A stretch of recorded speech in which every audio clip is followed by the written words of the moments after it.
So early in the season, the time has already arrived. And the Plantars are arriving in Utopia very soon, commencing what's technically the first long-form arc in Amphibia, multiple consecutive episodes that tell one story, in an ever-evolving status quo. Sure, you can consider this road trip its own little mini-arc, and so far, it has served as a great blend of a serialized narrative and an episodic format, sprinkling in hints of lore at every turn. So as Amphibia dips its toes into brand new territory, we have received the episode descriptions for those episodes that premiere in August, which as always we're going to run through and speculate. Of course, spoiler warning, if you do not want to know anything about these upcoming Amphibia episodes, please click off now. With all that said, let's dive in.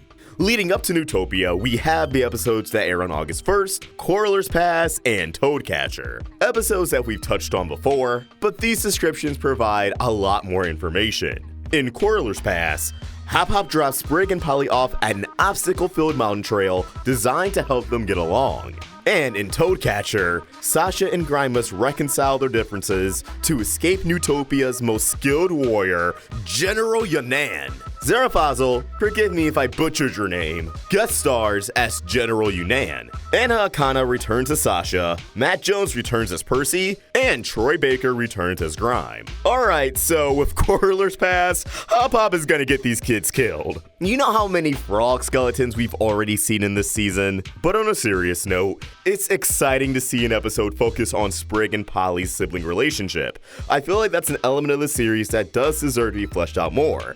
I can see why they would have wanted to wait before giving us an adventure like this, due to having DuckTales and Gravity Falls already explore a lot with the sibling dynamics. Although Sprig and Polly have had moments in subplots of being at odds or educated by Hop together, I don't recall having this in Season 1. And with Season 2 already giving us interesting wild animals outside the valley, I'm pumped for this episode.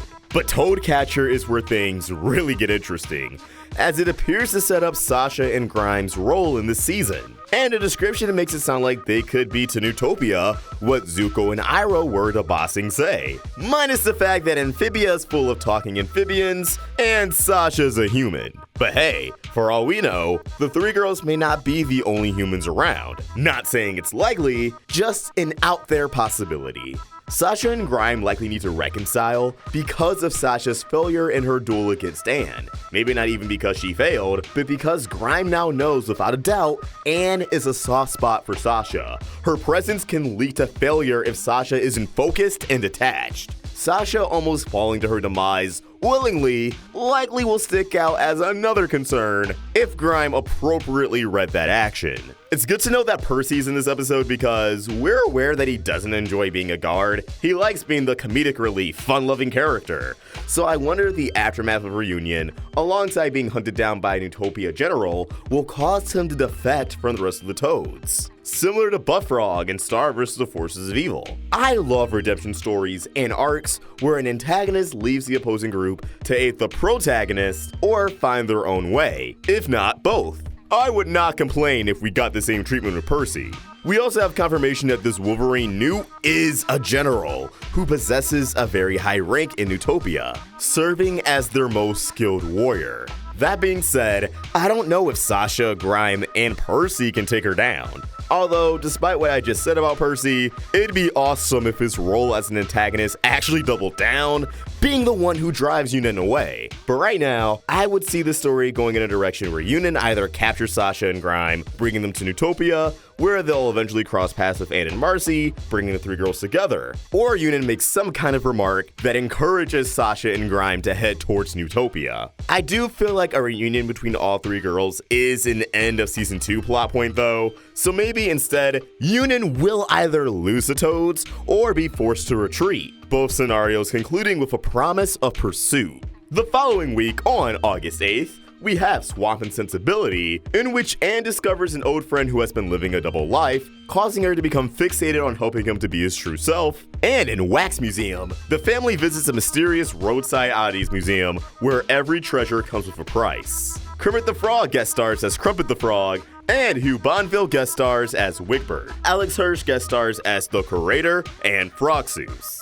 Now, I love that the crossover, cameo, homage segments are put together as one episode. I assume the old friend living a double life is Crumpet the Frog, who may be a fictional character in Anne's world, but real in Amphibia. Like, Anne had Crumpet merch, watching him on TV and movies. And as a super young child, we tend to refer to our stuffed animals and toys as friends. At least we're like me. When growing up in elementary school, all of your school friends lived all over the place due to being at a private school, so that Burger King SpongeBob toy and Power Rangers action figure are the only friends you have in the summer. Or alternatively, this is a real living talking frog who was real on Earth and originated from Amphibia, proposing a mystery of how he traveled to and from, and if Anne can learn anything from that. I like the idea of these being episodes that kind of explore the alternate dimension multiverse side of Amphibia lore, even if that is largely just a headcanon at this point. But hey,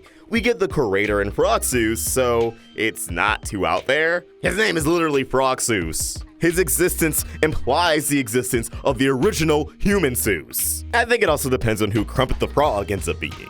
One thing I want to point out is that various Season 2 locations are in the new end credits, and that also includes the Curiosity Hut. Look, there it is. I'm also glad these special episodes serve as a breather before the main event, as they are both the final stops before Utopia. As on August 15th, we have Marcy at the gates, where the family must defeat an entire ant army before they enter Utopia. Haley Chu guest stars as Marcy, Michelle Dockery guest stars as Lady Olivia, and Keith David guest stars as King Andrias. Apologies if I butchered any of those pronunciations. Now, there's a lot to unpack here. First off, we have all the names and voices of everyone on the poster. So, a complete roll call.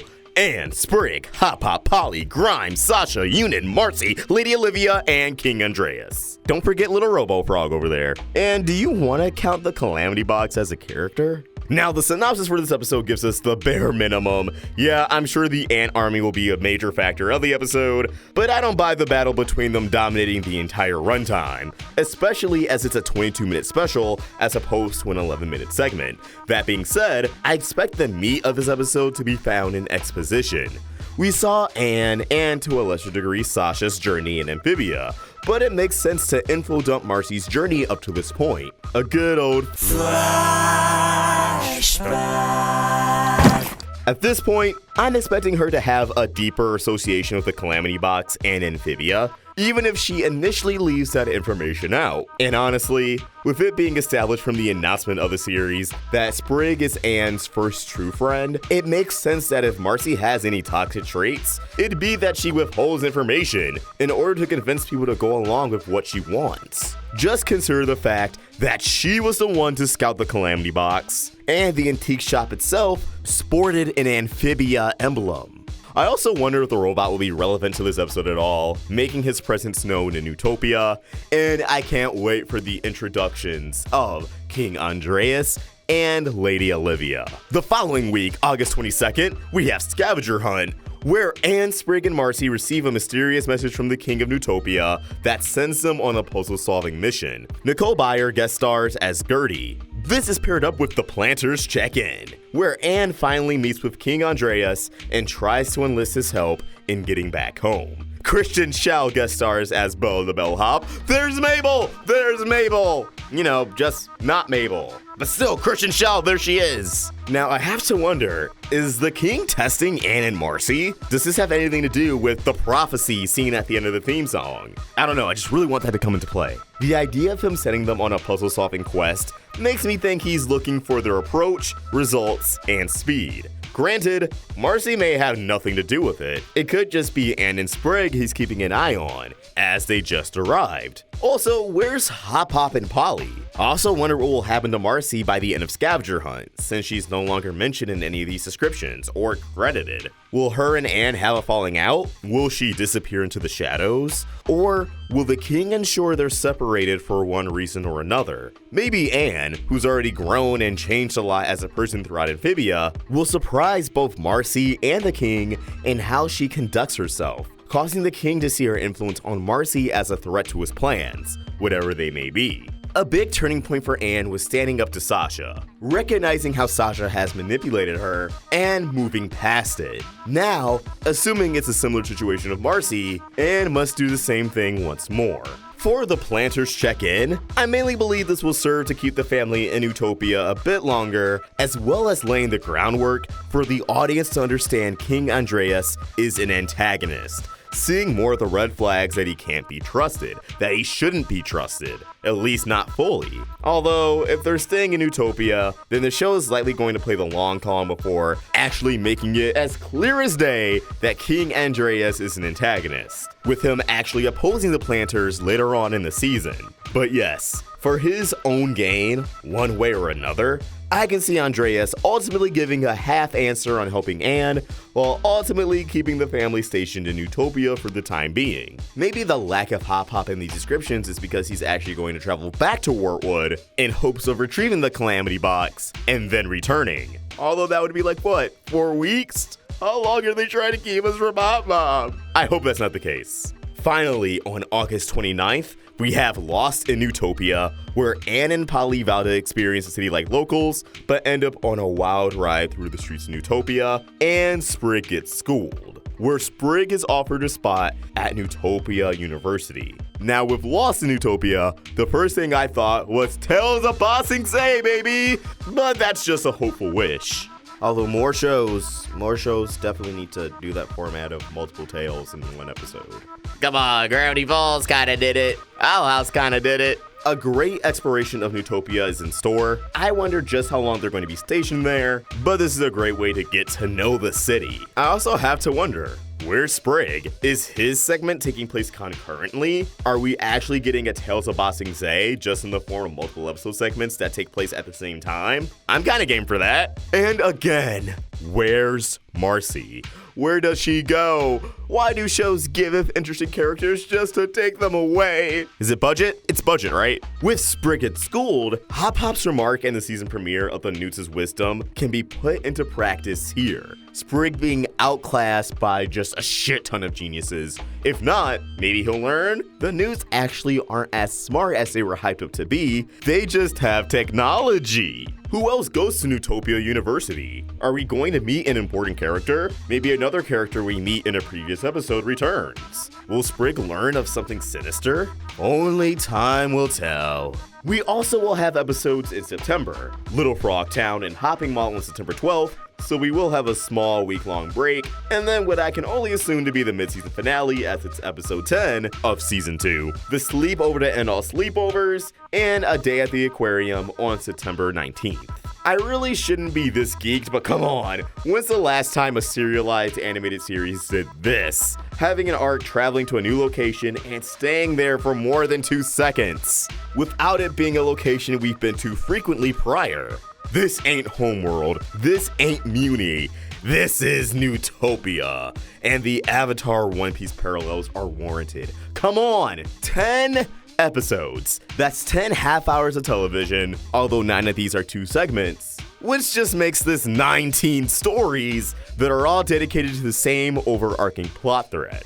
That could be a tough act to follow as long as the execution is marvelous, which I have faith that it will be. But as always, these are just my thoughts, and I want to hear yours. What do you think? What episodes are you most excited for? And are you hyped for this Newtopia arc? Let us know your thoughts in the comments below or tweet your thoughts at Roundtable Vids. And for more of my own thoughts, you can find me at AwestruckVox. We're also on Instagram. Help Dance Up a Girl by either becoming a member of this channel or supporting us over at Patreon. Link in the description.